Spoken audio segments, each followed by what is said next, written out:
Good afternoon. Today is Tuesday, March the 5th, 2024. I hereby call local government full committee to order. Madam Clerk, will you please take the roll? Representatives Alexander, Burkhart, Carr, Doggett, Hale, Helton Haynes, Holsclaw, Love, Martin, McKenzie, Miller, Moon, Raper, Reedy, Rudd, Shaw, Slater, Stevens, Thompson, Warner, Vice Chairman Wright, Chairman Crawford. Present. Mr. Chairman, you have a quorum. Thank you, Madam Clerk. Let your record reflect that Representative Helton Hayes and Holtzclaw are excused. Today we got 23 bills on the calendar, and I'm going to be jumping around trying to get our leadership and chairman in and out of here to get to other committees. So if you see people getting up, moving around, it's simply because everybody has bills and we're all trying to present them. And so it's not that anybody gets up and leaves mad. Now that happens sometimes, but that's not, most of the time, that's not our issue. But we'll go ahead and jump in today's agenda. And our first bill on today's calendar is item number 7, House Bill 1999 by Representative Hicks. Got a proper motion and second. Chairman Hicks, you are recognized. Thank you, Mr. Chairman and committee. House Bill 1999, this provides for an increase in funding distributed to each of our 9 development districts across the state. And this would actually be the first funding increase outside of an occasional one-time appropriation since 2007. You've heard the explanation of the bill. Are there any questions for the sponsor? Representative Hale. As I told you in subcommittee, Chairman Hicks, I appreciate this bill. The value of our development districts and what they mean to our rural communities is invaluable. And so I appreciate this and thank you so much for this piece of legislation. Any other questions for the sponsor? Chairman Moon. Question has been called on the bill. That's non-debatable. We're ready to vote on House Bill 1999 moving forward to finance. All those in favor, please say aye. Opposed, no. Bill moves on to finance. Thank you, Chairman and committee. Chairman will take privilege at this time and recognize we have a special guest with us today. It's the Roane County Assessor of Property. She's also the president of the Assessors of Property Association, Miss Molly Hartup. You please stand.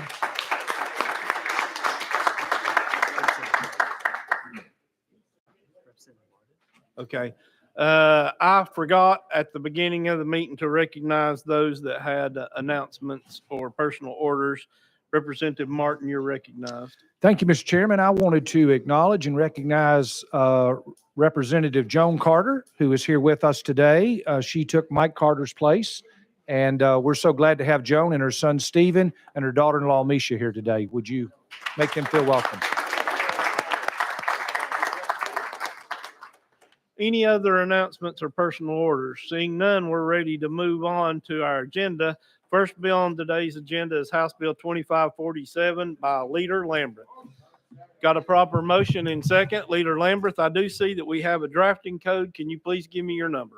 Yes, there's amendment coded 014249 that amends the bill. It does not rewrite the bill. Okay, we got a proper motion. Is there a second on the amendment? Would you like to discuss the amendment, sir, or would you like for us to go ahead and place it on the bill? If you wouldn't mind, place it on there, Mr. Chairman. Without objection, all those in favor of amendment number 14249 going on to House Bill 2547, please say aye. Aye. Those opposed, no. Your bill is now amended. You're recognized on the bill as amended. Thank you, Mr. Chair, members of the committee. Very simple, straightforward bill. It just for our local highway departments. That's where this comes from. It's from my road superintendent. It allows them to purchase fuel and fuel products on the open market using documented quotes. They can't always get 3 bids when they're purchasing fuel. That's what it does, Mr. Chairman. You've heard the explanation of the bill. Chairman Moon, you're recognized. Thank you, Mr. Chairman, and to sponsor. This is for bulk fuel purchases only. Is that Leader correct, Lamberth. sir? Yes, sir. Any other questions for the sponsor?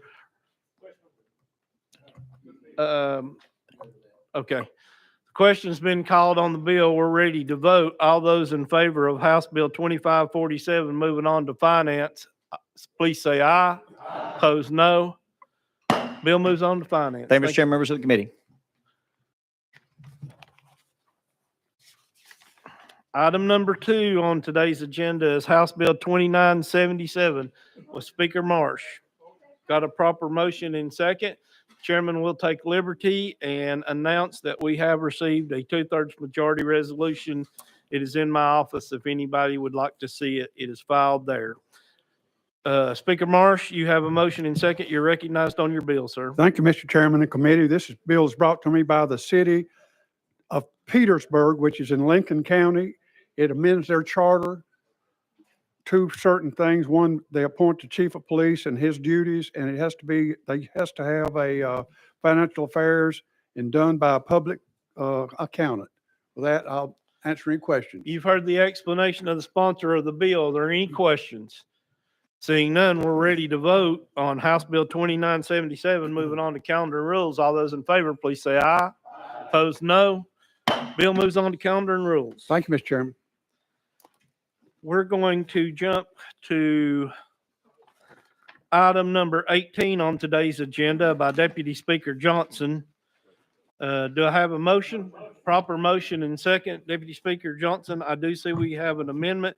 Can you please give us your drafting code? 14534, Mr. Chairman. That is correct. Do I have a motion on the amendment? Proper motion is made, seconded. Would you like us to place the amendment on the bill for discussion, or Please.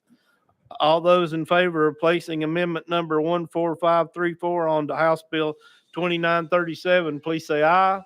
Opposed, no. The bill is now amended. You're recognized on your amended bill. Thank you, Mr. Chairman. House Bill 2937 is for counties that are over 200,000. And it is a permissive bill, and as amended upon the approval by a 2/3 vote of a governing body, it would prevent a person from serving both on the county commission and another in the city council. You've heard the explanation of the amended bill. Is there any questions for the sponsor? Representative Thompson. Can you tell me what the reason, thank you, Mr. Chairman. Can you tell me what the reasons for this bill is? Have there been complaints or problems necessarily? Deputy Speaker, you're recognized. Thank you, Mr. Chairman. And this is just for counties that have a population of over 200,000, and it gives them permission, if they so desire, upon a 2/3 vote of their governing body, that they could prevent an individual from serving on both bodies. Representative Thompson. Well, of course, I happen to live in a city, in a county over 200,000. But again, is there been complaints necessarily from individuals, either in your county or other counties? Deputy concerning Speaker, this? you're There have been recognized. complaints in Representative Burkhart and my county, yes. Okay. Next on Thank you. today's list is Representative Martin. He passes. Representative Chairman Moon. Thank you, Mr. Chairman, and thank you for bringing this legislation, Speaker. You really can you serve two masters? That's, thank you, Mr. Speaker. Thank You're you. welcome. Any more questions for the sponsor? Okay, we had a member with his hand up before the question was called, so I'm going to recognize him, Representative McKenzie. Thank you, Mr. Chair. And just a quick question. So does it's permission, it's permissive. Do both entities have to approve with the theoretical city council and the county commission? Either or. Either or. Thank you. Any other? The question has been called non-debatable. All those, hang on just one second. Let me make sure we have. I wanted to make sure we didn't have any speakers. We're ready to vote. All those in favor of, All those in favor of House Bill 2937, moving on to calendar and rules, please say aye. Opposed, no. Bill moves on to calendar and rules. Thank you, Mr. Chairman, committee. Jump back to Chairman Faison, House Bill 1450. Got a proper motion and a second. I do see we have an amendment on this bill. Please give us your drafting code, sir. Have drafting code 11122. That is correct. Would you like for us to place the amendment on the bill to be discussed? I would be so grateful. All those in favor of placing amendment number 11122 on to House Bill 1450, please say aye. Opposed, no. Bill is now amended. Chairman Faison, you're recognized on your bill, sir. Thank you, Mr. Chair. Certainly good to be with each one of you today. Committee, proud to be here. Before I get into the bill, we do have some people who want to testify against the bill. And with your indulgence, we'll let them come up and. Any objection for us to go out of session and hear from our speakers? No objection. We are out of session. We'll recognize Will Denami. And is there Joshua Haston here? Joshua, if you'd like to come up and speak. Okay. He has declined. So at this time, we will hear from Will Denami. Please give us your name, who you're with, and you will have 3 minutes, sir. Thank you, Mr. Chairman and members of the committee. My name is Will Denami, and I'm here on behalf of assessors of property who oppose this bill. And the reason why they oppose this bill, it provides a special valuation for a particular type of property. So we're moving away from the same treatment that all other taxpayers are held to, which is the assessor should value the property based on its sound, intrinsic, immediate value. This issue has been before the courts. It was the Spring Hill case from 2002 in the Court of Appeals. The key phrase the court relies upon in determining whether or not the assessor was appropriate to include the credits in the property is whether the price that a willing buyer and seller would agree upon would take into account the tax credits. The answer is yes. And the reason the answer is yes, because if the property were going to sell, the credits go with the property. So if you had two exact same pieces, same properties, two apartment complexes, exactly the same, and one of them had the tax credits and one of them didn't, that would come into a factor of if someone was buying it. So, Mr. Chairman, the assessors oppose the bill. I can answer any questions. Is there any questions for the speaker? Thank you, Will. Well, Representative Miller, you're recognized. Thank you, Mr. Chairman. Just one question. Does this have anything to do with enhancing the development of more additional affordable housing? Mr. Denami, you're recognized. I don't know that I can speak to how it would be utilized in terms of what the developments might look like in the future, but I can say that what it does is it says you cannot factor in the credits that are used to build the property. My understanding, Mr. Chairman, members, is that every credit that has been available has been utilized. There's no shortage of people that want to develop and utilize those credits. We have in the past come up with an agreement, a pilot agreement language that allows local governments to enter into a payment in lieu of tax agreement if they wanted to. So if the local government wanted to incentivize a development, perhaps in a particular area or for any particular reason, they're authorized to do that now. And in addition to that, if the local government does not enter into a pilot agreement, then the taxpayer may elect to have those credits evenly spread instead of their net present value declining over time. So we've got two different components that are already in play that follow in this case. Thank you. Representative Shaw. Thank you, Mr. Chairman. Thank you for being here. Well, what about what's an estimated loss for local governments if this bill were to pass? Mr. Denami. Mr. Chairman, I think the fiscal note is attached to it. It shows that it starts in 2025 with that round of credits that are issued. That's assuming that it stays at the same level I believe it's basically 100, maybe is that right? 100,000 a year? I don't know off the top of my head. But it does. It's a tax break. So it's going to have a compounding, declining amount of taxes. Okay, thank you. Any other questions for the sponsor? I mean, for the speaker, apologize. Seeing none, thank you, Mr. Dominic, for being with us. And before we go back into session, I think legal has a clarification. Okay, all right. All right, without objection, we'll go back in session. Chairman Faison, you're recognized on your bill, sir. Thank you, Mr. Chair. Committee, give you a brief history lesson. For those of y'all who were in subcommittee, you heard this, but I'll give it to the rest of you. When I was a child, I think majority of y'all, when y'all were a child, we referred to low-income housing as the projects. And it was kind of an embarrassing thing to live in the projects. The way I was raised, it was actually nicer than our single wide trailer. But that being said, it was our own house and projects were rough. President Reagan felt like that the government controlling, building, subsidizing all that for low-income housing wasn't good. Looking at the places, he specifically visited places in New York and saw that the housing was terrible.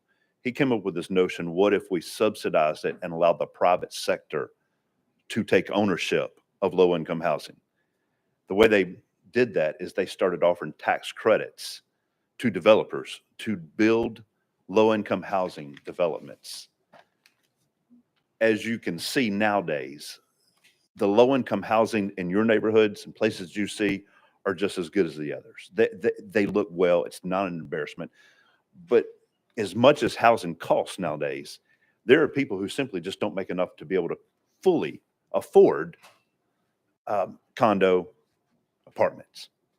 So what this bill does, it allows the locals who want to build a low-income housing development to not be taxed on the incentive.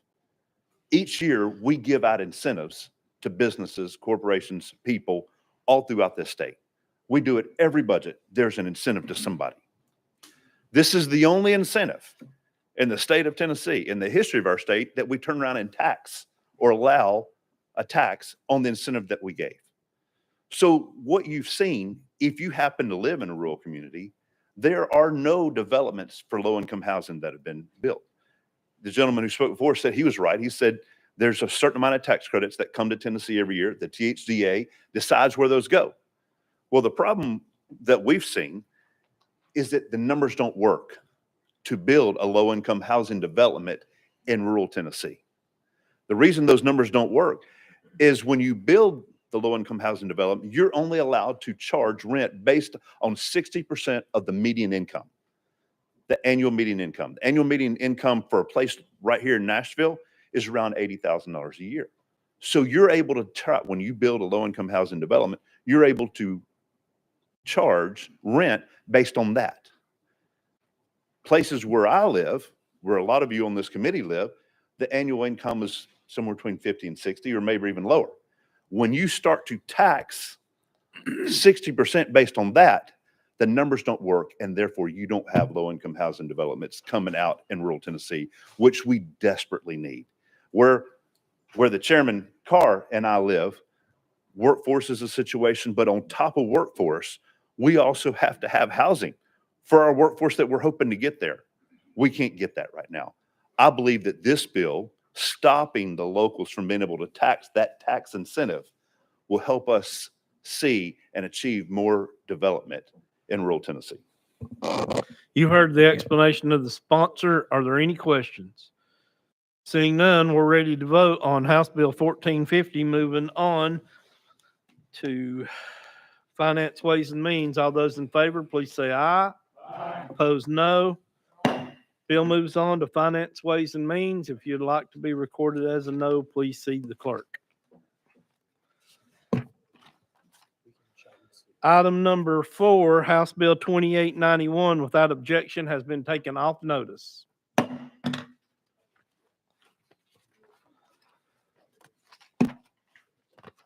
Item number 5, House Bill 2879, will be rolled, without objection, will be rolled 1 week.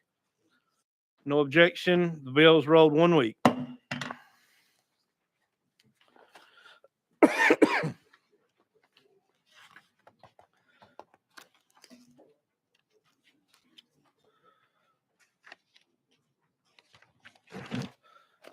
Okay. We're going to jump over to item 11, House Bill 2966 by Representative Travis. Got a proper motion and second on the bill. Representative Travis, you're recognized on your bill.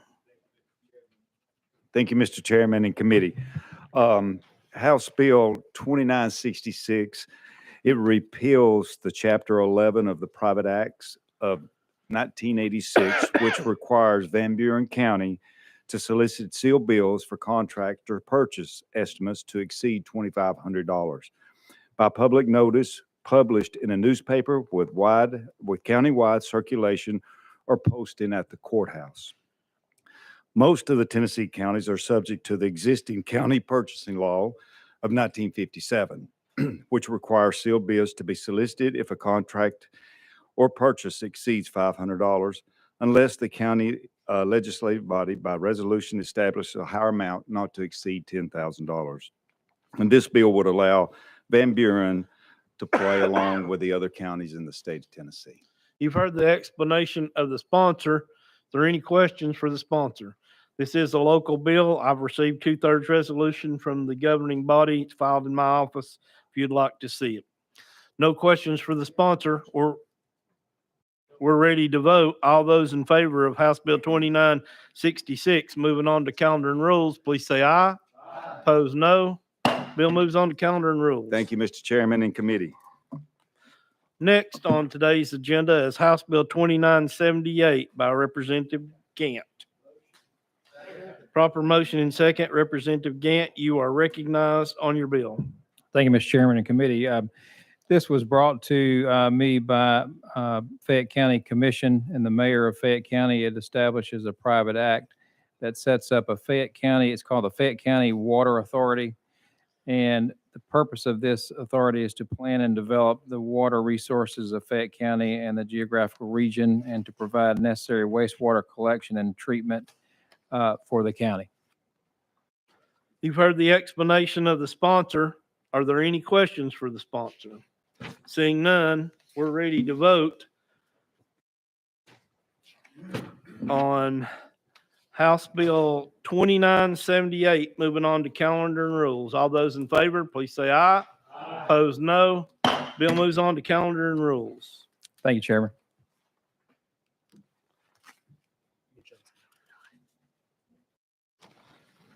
Okay, we're going to jump over to item number 9, House Bill 2391 by Representative Lafferty. Proper motion and second. Representative Lafferty, you're recognized on House Bill 2391. Hey, thank you, Mr. Chairman. This bill, if you guys are on a subcommittee, you've probably seen this now. This will be your 4th or 5th time. This is the same bill that we passed last year. And what we're trying to do here is close a little gap that shows up rarely, but it does happen, where it's possible in our nursing homes that we can get people registered to vote and have them vote on the same day, contrary to current law that says that you can't do that within 30 days. That confused you yet? So basically what happens is, if the last day to register to vote absentee falls on a Sunday or on a holiday, then it closes that 30-day gap down to 28 days. Once you get down to that 28 days, as the law is written, you've now got a little conflict where the law says you can't vote you can't register and vote absentee on the same within 30 days. And also at the same time, the law says that if the holiday falls on if the last day falls on a Sunday or a holiday, then you're inside that 30-day mark. So we're just closing that little gap. We're going to close this from 29 days down to 27 days and make our voting laws some of the best in the state. So with that, I'll take any questions. You've heard the explanation of Chairman Lafferty of House Bill 2391. Are there any questions? Representative Thompson. Thank you, Mr. Chairman. Has there been any problems with the situation it is now, besides maybe being a little different from from other state laws? Chairman Lafferty. You mean, do we have other state laws out there that say one thing, say another thing, and then two conflict? No, have there been problems at nursing homes anywhere in the state as a result of this? Do you know of any? Chairman Lafferty. I haven't had any brought specifically to my attention under that scenario. What I have been shown a couple of times and had confirmed by a friend of mine who manages an assisted facility is that people are showing up. She felt, she couldn't be clear on the date, but she felt that they were awfully close to election time and people were coming in, registering people to vote and taking their vote. A little bit off this specific bill, but she also pointed out that a lot of these folks don't have the mental capacity to be voting at all. This doesn't address that, but this is just kind of taking away that conflict that sits in the law now as it is with the dates, the last day to register following on a Sunday or a holiday, and then also saying that the last day to register somebody to vote is 30 days. Representative Thompson. I know, I mean, I've had a parent in nursing home. I'm well familiar with it, but it would seem really that that shorter time would be a nice allowance for people whose memories don't last as long as younger people. I know I'm getting that way fast myself, and it just seems, unless there's been some major problem, that this would be unnecessary and actually to the disadvantage of those elderly voters. It's respectfully, I disagree. We do have a situation in the law as it's written where it says that you're not supposed to vote. You're not supposed to register to vote within the 30 days. You're supposed to cut it off 30 days before the election. But yet the way the calendar falls, it's rare, but the way the calendar falls, if it falls on a Sunday or a holiday, which is it Columbus Day, I think, that will cause this to trigger, then we end up violating the law. Representative McKenzie. Thank you, Mr. Chair. And, similarly, I've had to care for a parent that ended up in a long-term care facility. And, as I dealt with my dad and others in and around voting, it's a big deal. Those folks have lived a great life and are now in a position where, they're still able and capable. I don't know your partner. I think there are very few people that are voting that don't have the mental capability. That was your person's opinion. It's not what I've seen. But my question is, in that situation, you're talking about really kind of winning the lottery kind of scenarios, because you got one or two times that it could happen, and then the chances of somebody showing up on that day is really, Powerball, Mega Millions kind of scenarios that we're looking at, which is next to none.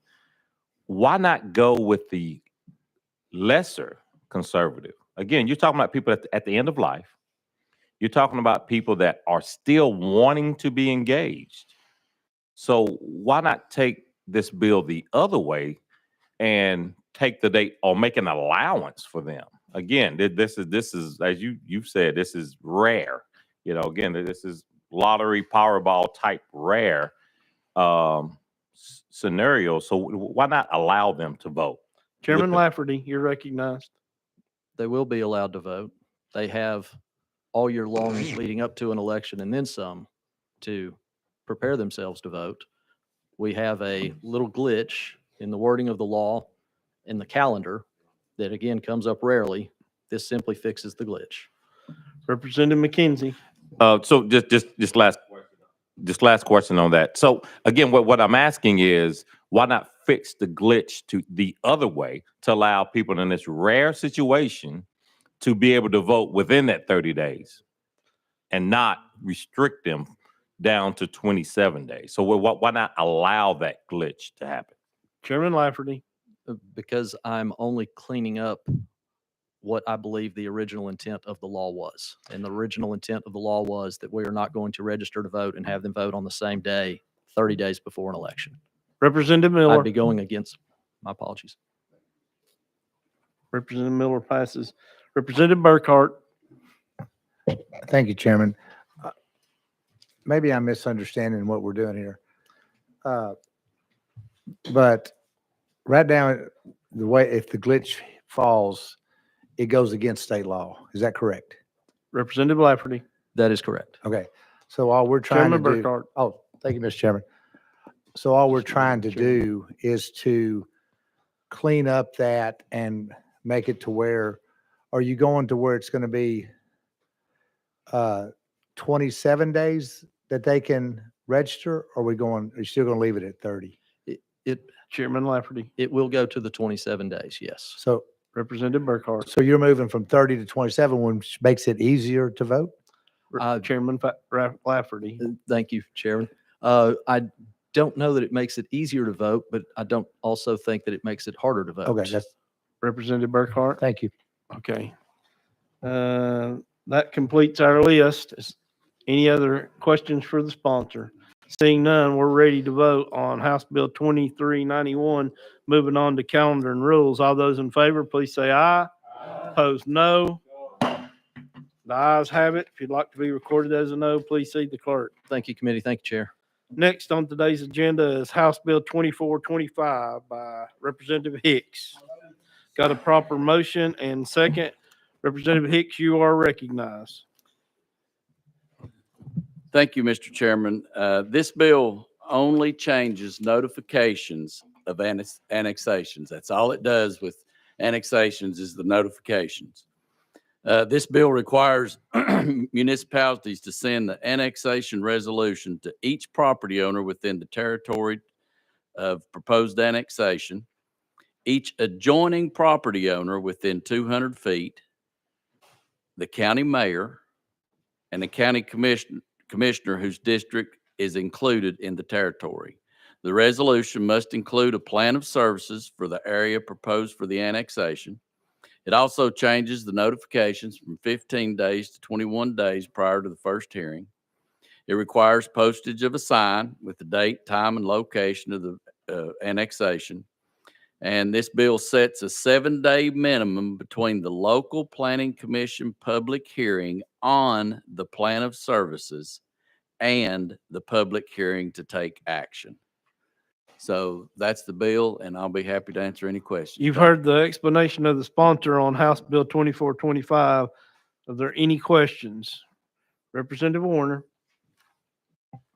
Thank you, Mr. Chairman, and thank you, sponsor. And you may have hit on it there a little bit at the end. Does the plan of services have to be in place before the annexation takes place? Chairman Hicks. Thank you, Mr. Chairman. A notification of what the plan of services is supposed to be and how the city intends to make the plan of services for that location should be, yes. Representative Warner. Yeah, I like your idea, and I'm with you, but I'm trying to determine whether that plan of services is actually, it just got to be a notice of the plan of services, or is there already like maybe say design of those plan of services or the intent to design, or if you kind of see where I'm going there. Chairman Hicks. Thank you, Mr. Chairman.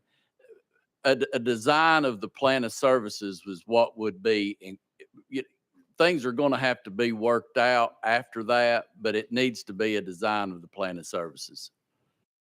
Thank you, sir. Chairman Doggett. Thank you, Mr. Chairman, and my colleague over there raised a good point. That's one of the questions I have. Could those plans of services be significantly changed after the annexation Chairman took Hicks. place? Thank you, Mr. Chairman. They shouldn't be significantly changed. No, they should have a concept of what the plan of services should be. Now, there's going to be things involved after that fact working with the state where the red light may be, you know, but an all-around rule of the plan of services as far as sewer, water, roads, infrastructure, that should be pretty much in place really before the annexation. Yes, that's the whole goal of this is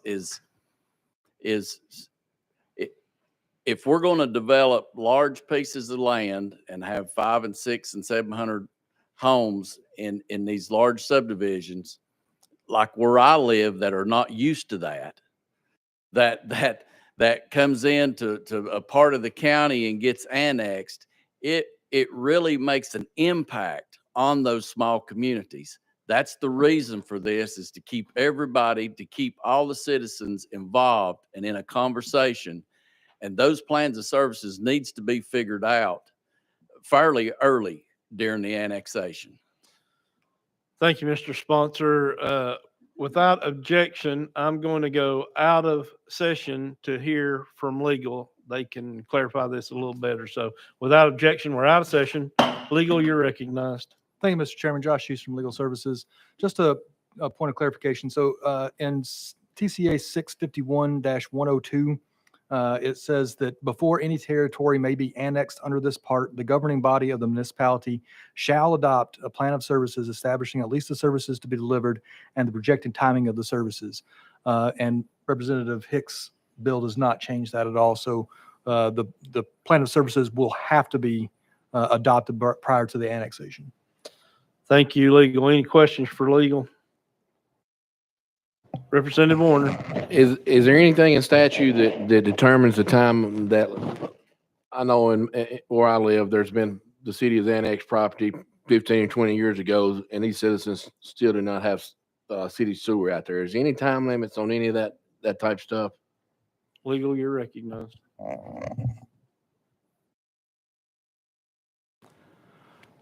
Representative, not that I'm aware of. Any other questions for legal? Seeing none, we'll go back in session. And Chairman Hicks, you're recognized on your bill. Any questions for the chairman on his bill? Seeing none, we're ready to vote on House Bill 2425, moving on to finance. All those in favor, please say aye. Aye. Opposed, no. Bill moves on to finance. Thank you, Mr. Chairman. Thank you, committee.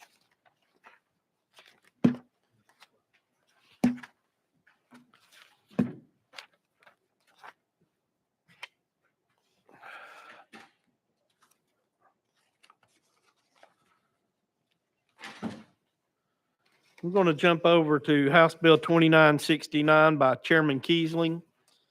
We'll get him out and back to his committee. This is House Bill 2969.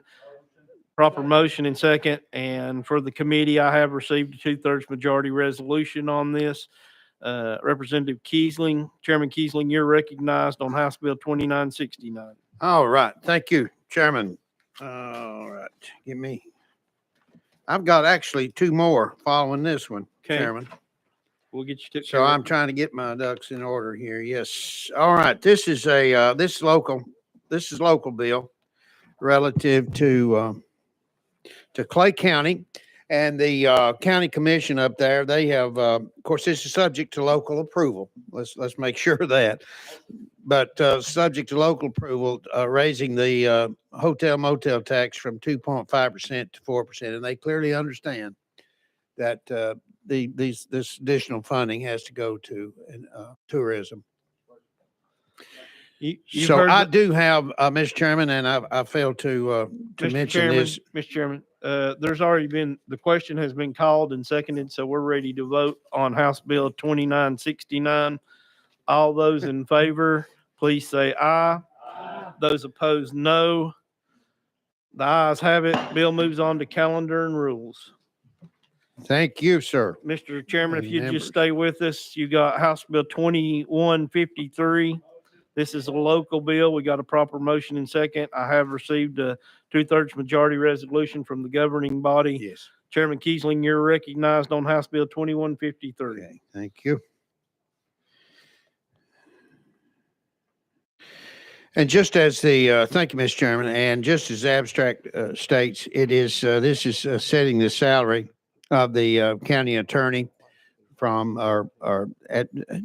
from the county attorney at 65,000 annual salary, subject to cost of increases. So with that, and as you say, you did receive the resolution. So with that, I'll renew my motion. You've heard the explanation of the sponsor on House Bill 2153. Are there any questions? Seeing Representative Miller. Thank you, Mr. Chairman. And Mr. Chairman, I certainly support the bill. A question, each and every time your county want to increase this salary, would you have to come back to us for that permission? Chairman Keesling. Representative Miller, I'm not sure. I may have to. I don't think so, but I would be deferred to council for an answer on that one. Without objection, we'll go out of session and hear from legal. Legal, you're recognized. Thank you, Mr. Chairman. Josh Hughes from Legal Services. So this private act will increase the base salary to $65,000. And then it goes on to say that it shall not be changed during the term of office of the county attorney, but it may be adjusted annually in accordance with state law for cost of living increases granted to other county officials. So it would increase naturally over the course of time with the budget. Any questions for legal? Representative Miller. Thank you, Mr. Chairman. So to understand that each and every time the base must be increased. Now it's 65, let's say in 2-3 years, the base is 75,000, or it's a request for 75,000. Would the individual have to come back to us to get that base changed? Legal, you're recognized. Thank you, Mr. Chairman. Yes, another private act would be required to raise it above that $65,000 that it is now. Thank you, Mr. Chairman.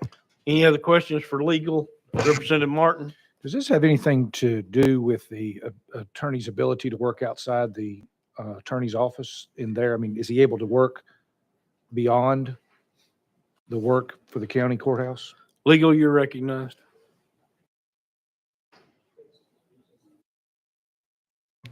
Thank you, Mr. Chairman. Josh Houston, Legal Services.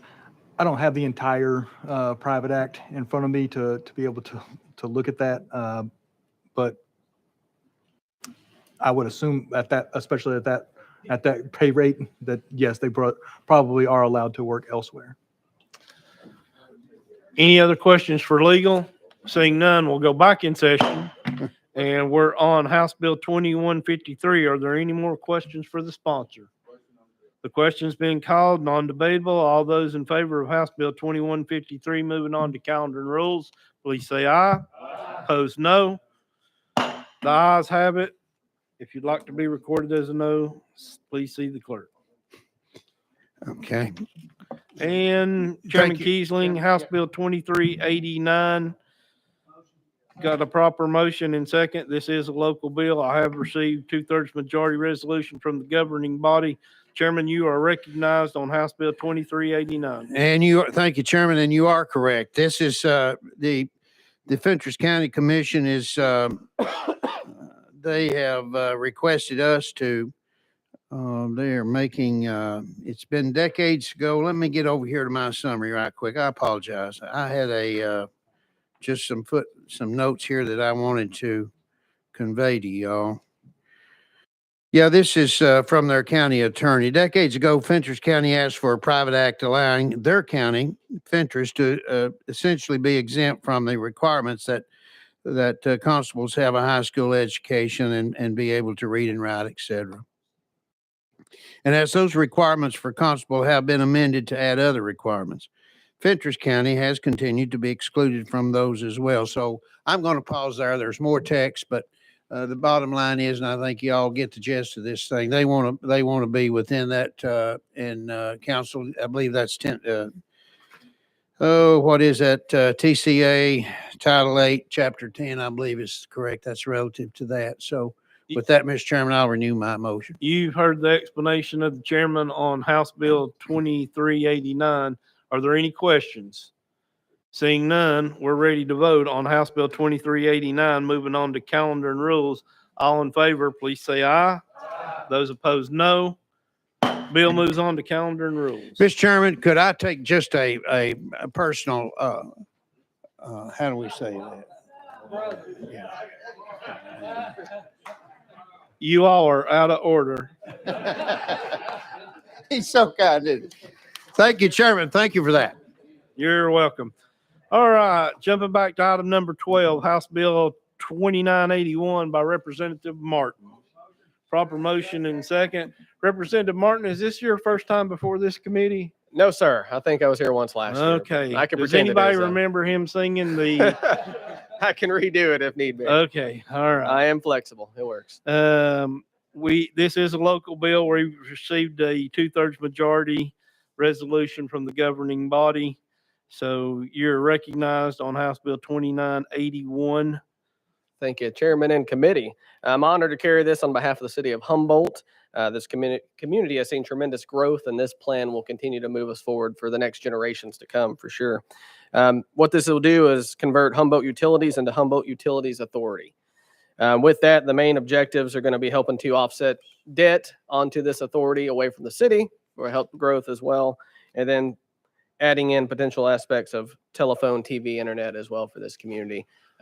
This would not have been done without the gentleman that's here today. The general manager is in session with us. Mr. Alex Smith is here with his wife, Kelly. Put in timeless work on this. So I thank them for their work and for coming up. But with that, I stand ready for questions. You've heard the explanation of the sponsor. Are there any questions? Representative Shaw. Thank you. Now, Representative Martin, evidently you must be a little new because you do have some company in this house and you probably ought to have them stand up. Yes, I should. You can allow our members to join me here if you'd like. Mr. Alex Smith and Ms. Kelly.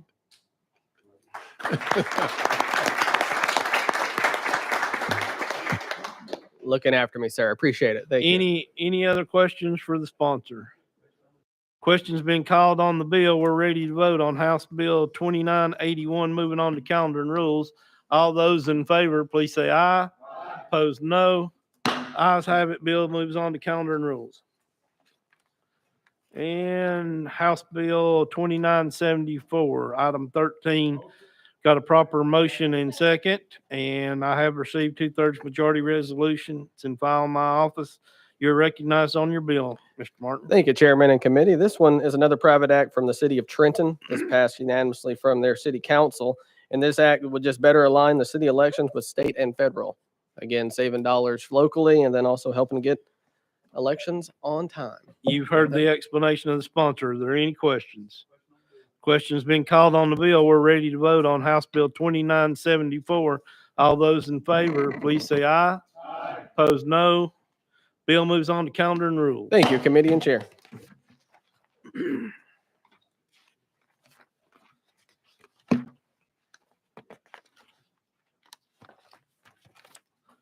Next on today's agenda is item 17, House Bill 2293 by Representative Davis. I have a proper motion and second. Representative Davis, you're recognized. Thank you, Mr. Chairman, and thank you, committee. The Print Disability Absentee Voting Act has a goal with this legislation to increase voter access for people who have print disabilities. The Americans with Disabilities Act was enacted over 3 decades ago and requires that every voting option be accessible to voters with disabilities so that all voters can vote independently and privately, whether by in person or in mail. And so what this legislation allows for someone to reach out to the Election Commission, have their ballot emailed to them so that that way they have the ability to privately go through that ballot.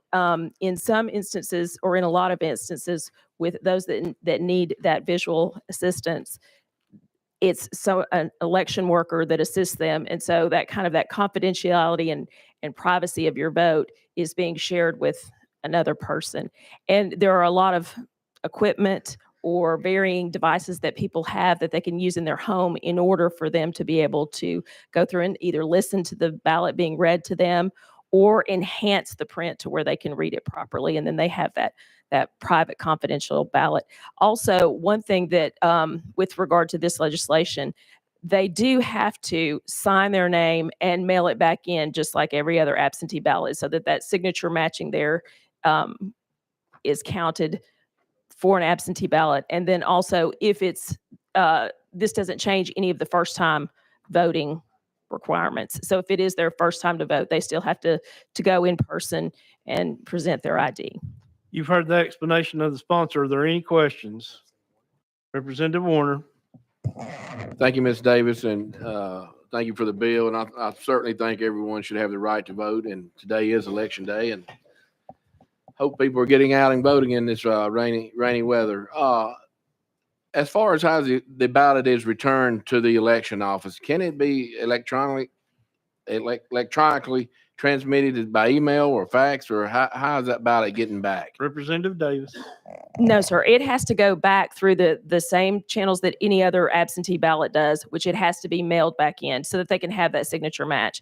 I do have someone here to testify if you'd like to hear from Mr. Brown with the National Federation of the Blind. Could Representative Oh, Martin. I'm sorry. I'm sorry. Thank you for the compliment Warner. there, Mr. Chairman. I'm And on page 2 in paragraph 2, it looks like about the second sentence there, it says the voter shall then mail the ballot. Nothing in this section must be construed to permit the transmission of a ballot by the use of a fax machine or permit a ballot which has been voted by the applicant to be electronically transmitted. It does not allow it. Thank Right. you. Yes, sir. They cannot transmit it back electronically through email. You're correct. Any other questions for the sponsor? Seeing none, we're ready to vote on House Bill 2293, moving on to calendar and rules. All those in favor, please say aye. Opposed, no. Bill moves on to calendar and rules. Thank you, Chairman. Thank you, committee. Representative Miller, you're recognized. Thank you, Mr. Chairman. Mr. Chairman, I just noticed in the audience, Alderman from Bartlett, Tennessee. I was running late, so I don't know if anybody recognized him, but that's Mr. Kevin Gwynn, Alderman. Let's welcome Please him stand. from Bartlett, Tennessee. Next on today's agenda is House Bill 2209 by Representative Capley. Got a proper motion and second? You are recognized.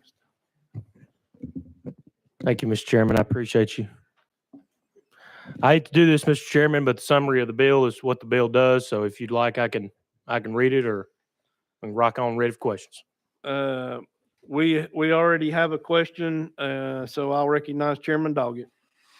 Thank you, Mr. Chairman. I have a feeling, a sneaky suspicion that this may be the young representative's first time in this committee.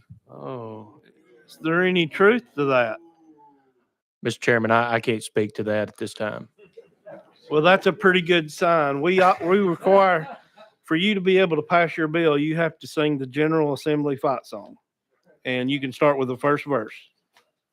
Wish I was on old Rocky Top down in the Tennessee hills. Is that, am I getting close? That is not correct. Okay. Chairman Doggett, you're recognized. Make a motion, we roll to the hill. Without objection, this bill be rolled to the hill.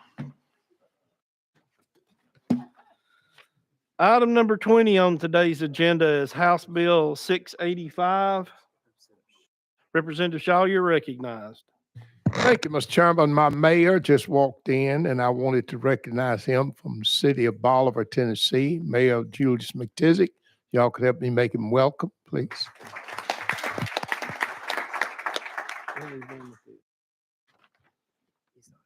Okay, we're going to jump over to, you're recognized, Vice Chairman Wright. Chairman Doggett. Mr. Chairman, on second thought, I was going to make a motion to reconsider our actions on the last bill and bring that item back up. Without objection, we will reconsider our action, and we will jump back to the one that did not sing the fight song. Representative Capley, you're recognized. Thank you, Mr. Chairman. The summary of the bill is what the bill does. You've heard the explanation of the sponsor. Are there any questions? Seeing none, we're ready to vote on House Bill 2209. Moving on to calendar and rules. All those in favor, please say aye. Opposed, no. The ayes have it. Bill moves on to calendar and rules. Thank you, Mr. Chair and committee.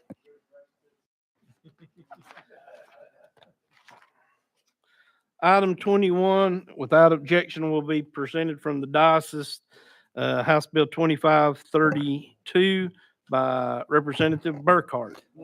Got a proper motion and second. I do see it has an amendment. Will you please give us your drafting code? Thank you, Mr. Chairman. 13835, That is correct. Would you like for us to place the amendment on the bill for discussion? please, Chairman. Without objection, we're voting on amendment number 13835 going on to House Bill 2532. All those in favor, please say aye. Opposed, no.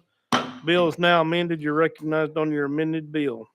Thank you, Mr. Chairman. As amended, this bill would enable a county fire department to be better prepared to respond to emergencies. If a county fire department has a mutual aid agreement with each of its municipalities in the county, it may cover up to 50% of its overall cost of the county fire service from the general fund.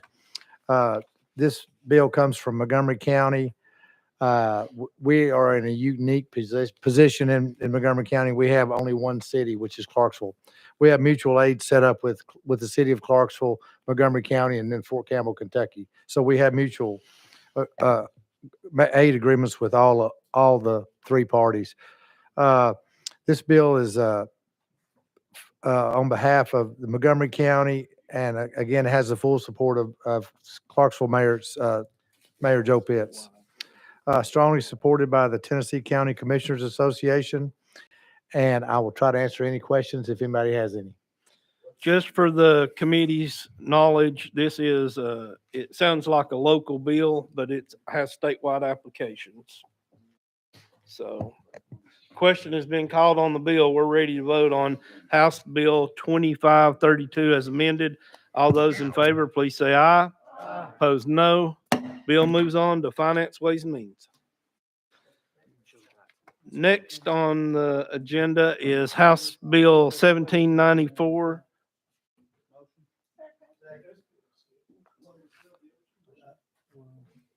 This is Chairman Rudd. I do see we have an amendment. What are we doing?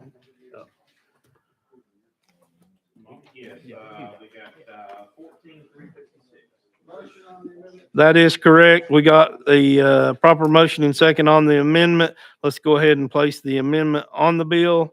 All those in favor of Amendment 1435-6 going on to House Bill 1794, please say aye. Opposed, no. Bill is now amended. You're recognized on your bill as amended, sir. Thank you, Mr. Chairman. We also have. Turn your mic on, please. Turn your mic. Thank you, Mr. Chairman. We also have some testimony from Mr. Tim Amos.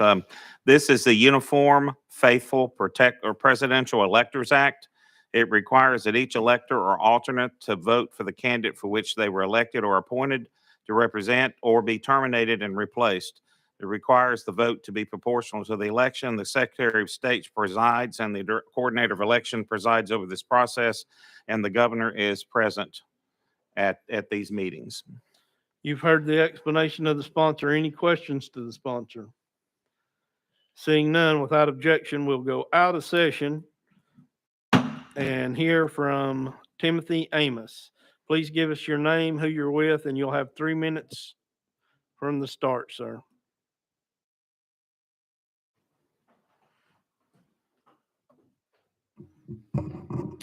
Thank you, Mr. Chairman, members of the committee. My name is Tim Amos. I'm an attorney in Tennessee, and I'm one of 5 state-appointed uniform law commissioners to the National Uniform Law Commission.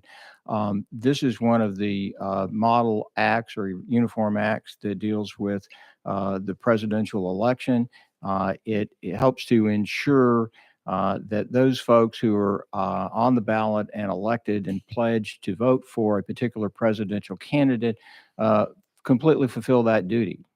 Under our current statute, they have an obligation to fulfill that duty, but there's no effective penalty. It's actually just a misdemeanor if someone were to defect. And in prior elections, there have been coordinated efforts to try to get electors to defect. And in fact, that's happened in some other states. It's never happened in Tennessee, and I would think it would be unlikely, but this legislation would ensure that that cannot happen. And the way that it does that is a fairly elegant solution. It just simply says you take an oath to fulfill that duty. If for some reason you submit a ballot that's inconsistent with that duty, that ballot is treated as an immediate resignation, and you proceed to select and appoint the alternate for that position to go ahead and complete that vote. You've heard the explanation from our speaker. Any questions for the speaker? Representative McKenzie. Thank you, Mr. Chair, and thank you for coming today. So as an elector, if the candidate is arrested or convicted of any crime, are there any provisions in there that will allow for that? Mr. Amos, you're recognized. Unfortunately, this particular bill does not address that issue.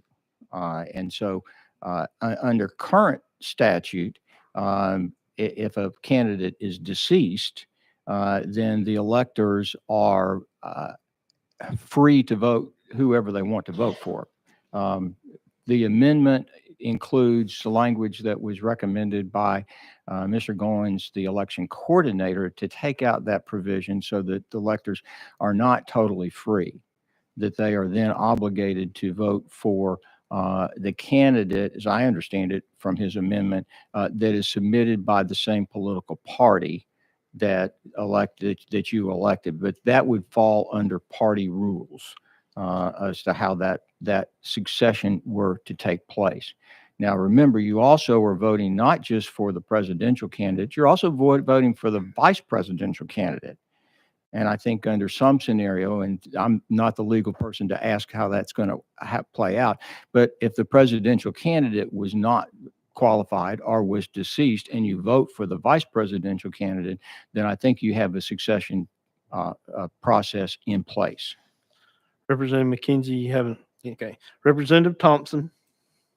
Thank you, Mr. Chairman. Well, I have a similar question, almost identical. So if the presidential candidate wins in November, they commit and are or convicted of a felony after that time, but before the Electoral College meets, or if there's a grievous occurrence that borders on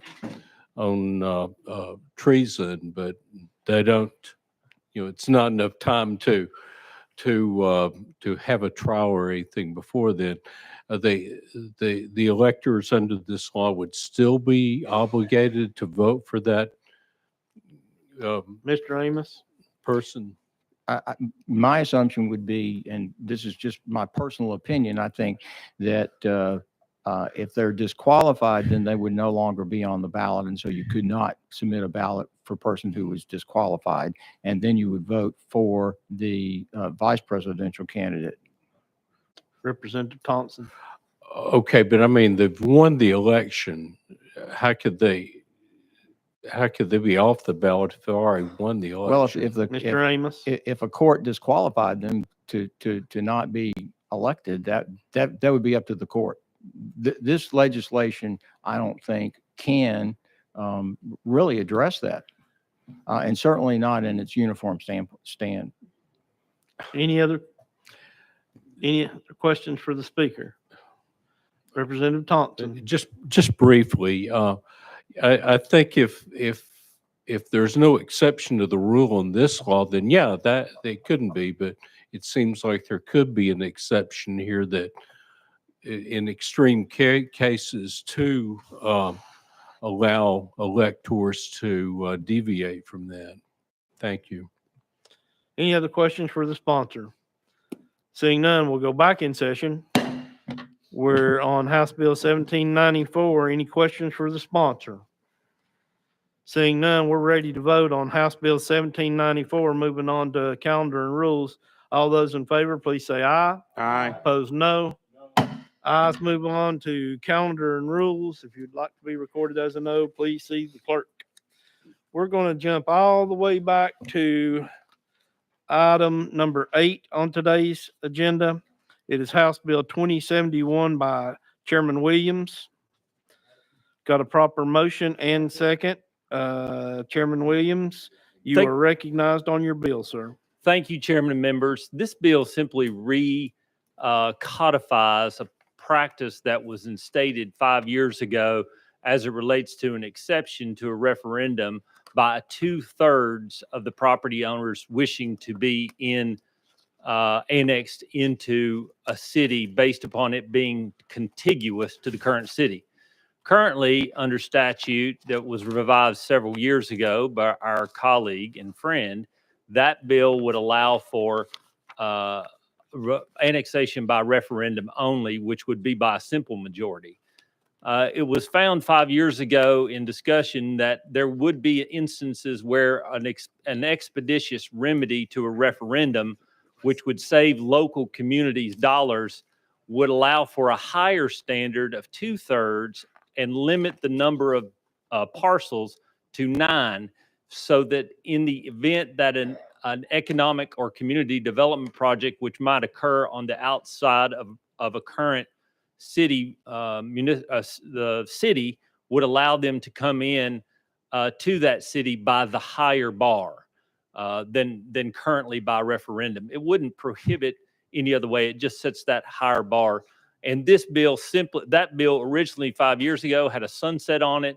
We put a sunset on that bill because we were concerned that there might be bad actors as it relates to that bill. And there has been no such thing the last 5 years. I'm before you today because our community in the city of Cookeville noticed that sunset did occur on June 30th of last year. This bill would just reinstate that previous law that was enacted 5 years ago. With that, Chairman and members, I'm happy to answer any of the questions you might have. You've heard the explanation of the sponsor. Any questions? Seeing none, we do have some speakers on this House Bill 2071. Is there any objection from hearing from our speakers? Seeing none, we'll go out of session. And we have a young lady, Miss Carter. If you'd like to come up to the table, please give us your name, who you're with, and you will have 3 minutes, ma'am.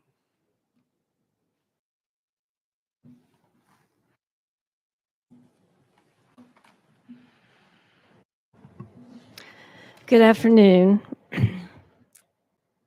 First of all, I'd like to thank you for this opportunity to speak to you. I see a lot of familiar faces here. For those of you who don't know me, my name is Joan Carter. I am the widow of the late Representative Mike Carter. I'm sure many of you remember him. I also want to thank my representative, Greg Vital, for reaching out and supporting me here today. Please forgive my lack of knowledge on protocol. I'm not here to discuss the letter of the law with you. That was Mike's department, and he had a brilliant legal mind. I am here for one simple reason. Mike supported and fought for the right of Tennesseans to vote in a referendum before they could be annexed by a city. As you all know, Mike would help anyone who asked with a bill or an amendment, and I have no doubt he helped with this amendment, but he put a sunset clause on it, and the sun has set. He did not support permanent exceptions to the referendum. I'm not a representative. I am only here today because I felt a duty to Mike to set the record straight on his wishes and his legacy on this very important, hard fought for piece of legislation. Thank you for your time. Thank you for listening to me this afternoon. And thank you to those who continue to reach out and tell me you miss Mike here. Thank you, Mrs. Carter, and we do miss Mike. He was a mentor to myself and many others, so he is gravely missed. Is there any questions for the speaker? Seeing none, we'll go back into session. And Chairman Williams, you're recognized on your bill. Thank you. With your permission, I'd like to address the Carter family, if that's okay. Yes, sir. Okay. Ms. Carter, it's great to see you again. Stephen, you as well. I greatly appreciate Judge Carter, but you also, unlike some, are technically a state representative, so you do know a little bit about the process. And so we do misjudge. He had the opportunity many years ago to sit down with me last week, 6 years ago last week, and do an interview, and it showed up on my Facebook memories the other day, and it was great to hear his voice. And so he is greatly missed, and we loved him, and we miss him today. I wish we had his brilliant mind here today, to be honest with you, because it would be great, not just on this or any other subject matter, but he was the master of all. So I just want to say thank you. Thank you for coming. Your voice matters, and I appreciate that. And so anyways, thank you for your indulgence. Representative Martin. Thank you, and thank you, Chairman Williams, for bringing this. I want to kind of echo back on one of the things that Ms. Carter said, that, the sun set on this January a year ago, I believe. So that's 12 or 13 months, 14 months ago. And it's the sun set for a reason. And I don't know that trying to go chase a sun that's already set over the western horizon is a good use of our time. And so I have a problem with it for that reason, because I think it's something that perhaps should have been addressed in that. But my question is this: when you talk about these 9 parcels that people can basically have 6 people vote on a 2/3 of the 9 parcel, to drag those other 3 people into the city where they don't want to be into the city. And so it's not necessarily taken into account those 3 people who are citizens, perhaps veterans, perhaps neighbors, perhaps voters, but they could be drug in by people who maybe have never stepped foot in the state of Tennessee, that have bought this property and divided it up into 6 different parcels. And we're letting people that own properties make a decision for people that have lived there for a number of years. And so my question is, how would we ensure the integrity of those 9 people? Because it could be that's a little old lady who's coming by to get her signature to say that she wants to be in or she doesn't want to be in. Who is determining the integrity and the validity of those signatures of those 9 people? Chairman Williams. Thank you for the question. This, to my knowledge, has only happened one time in the 5 years that we did it. It did happen in my district. There were 7 pieces of property. If under the current statute, those 7 pieces of property wanted to, or any of those 7, if the city wanted to come in and annex those 7 parcels under the current statute, it would mean that 4 of those people would want to be in and 3 of those people would not want to be in. All 7 would still come in by referendum, which is a simple majority. In this instance, it's a higher bar of 2/3. What determines that is the city would have to provide an affidavit and a notarized vote count of each property owner and their personal property owner's rights, which is a vested right in Tennessee. But under this bill, all that would happen is it would save the time and the cost to the local community for the purposes of putting on a referendum. And the trade-off for those savings would be that in the instance that I gave you an example of before, that 6 people would have to say yes and 3 say no I'm sorry, not 6 and 3. It would be, what would the math be? It would be 5 and 7 instead of 5 and 2 instead of 4 and 3. So it's a higher bar, but the process would be the same, except you wouldn't have the local community of having to have the cost of the referendum.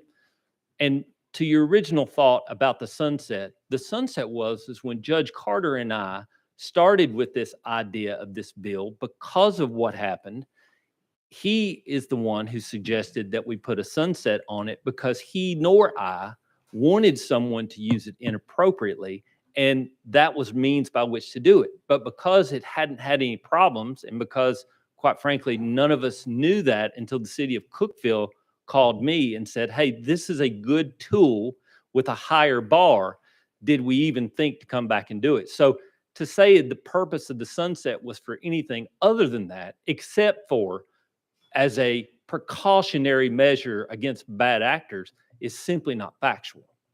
Representative Martin. Well, fundamentally, I am just opposed to people being forced to be annexed in. And the way I'm looking at this is that if a developer went and bought a piece of property, divided it up into 6 parcels, he would have all the chips on his side of the table to drag those other 3 people in that don't want to go in. And so they're forced to go in. And my question is, what if the land has been inherited? Say someone's owned this land for 100 years or 60 years, and their kids have a disagreement over this property as far as going in. How are you able to settle that? And what if the vote ends up being 5-4? Can the corporation or whoever come by to one of those people and say, well, you know what? Let us buy your property from you and we'll buy it from you. And then they've got the 6-3 advantage. And can they do that within a year?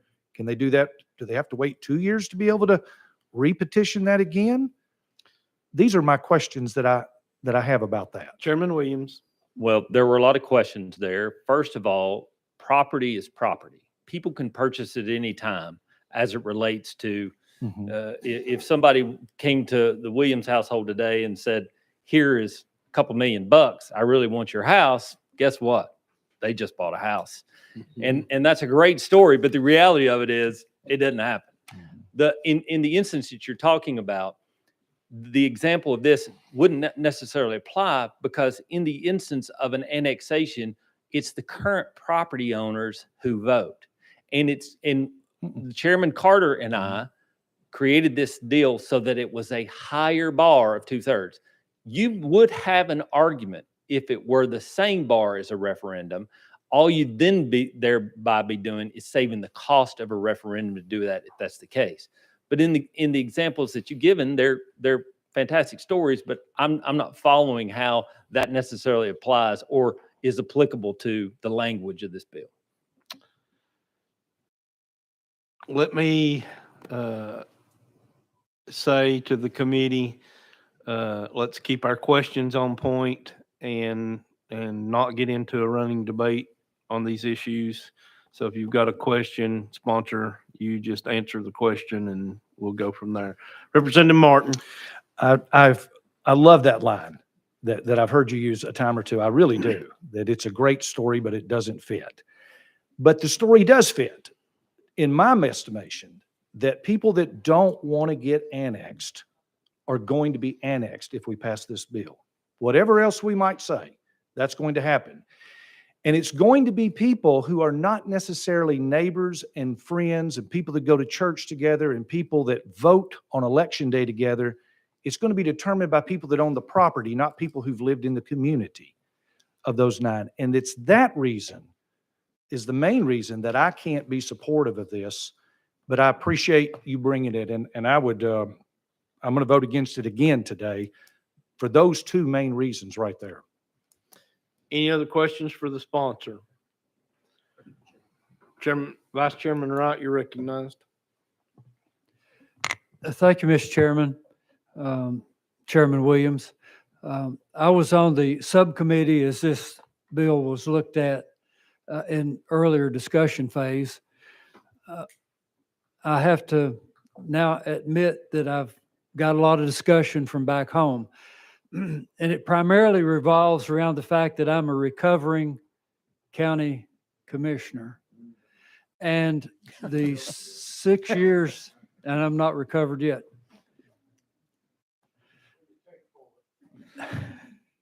So the comment that I have to make is that a lot of what has taken place on annexation, even de-annexation, is from a pendulum that swung way out of control in Knox County, and a lot of real estate was taken in by the city of Knoxville. Now, as we get through this 6-year period of what has occurred on trying to fix the pendulum being on one side, we're now in a situation where I think the annexation by group, as already stated by one of my fellow members, is probably not in something that we would like to do today. In fact, I would go so far as to say that annexation today is a parcel by parcel request of the property owner. At least I see that as the way the people that I represent in Knox County would like to see annexation. So let me say that one more time. It's not grouping together and popular vote causing the annexation. It's parcel by the individual property owner. So hearing that from the people that I represent back in Knox County, I will have to be in opposition to the bill as we have it before us today. I just want you to understand that, and hear that from me as we begin to think about voting today. Any other questions for the sponsor? Sponsor, did you have a response? Okay. I just was currently under, as the chairman knows, I'm a recovering city councilman myself. But as the chairman knows, it's not a parcel by parcel. The current statute says you could do it however many parcels you want. You could still do 10 under the current statute. You could do 10,000 parcels, and it'd have to be a simple majority. It wouldn't have to be 2/3. But I understand your point. I appreciate your perspective. I tend to, as a former city councilman, I tend to agree. But thank you. Any other questions for the sponsor? Seeing none, we're ready to vote on House Bill 2071. Moving on to finance. All those in favor, please say aye. Those opposed, no. No. Bill fails. Thank you, Chairman and members. If you'd like to be recorded as a whatever that was, you can see the clerk.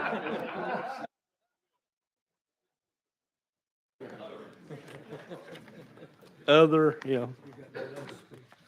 Okay, I'm saving that for last. We'll jump back to item 21.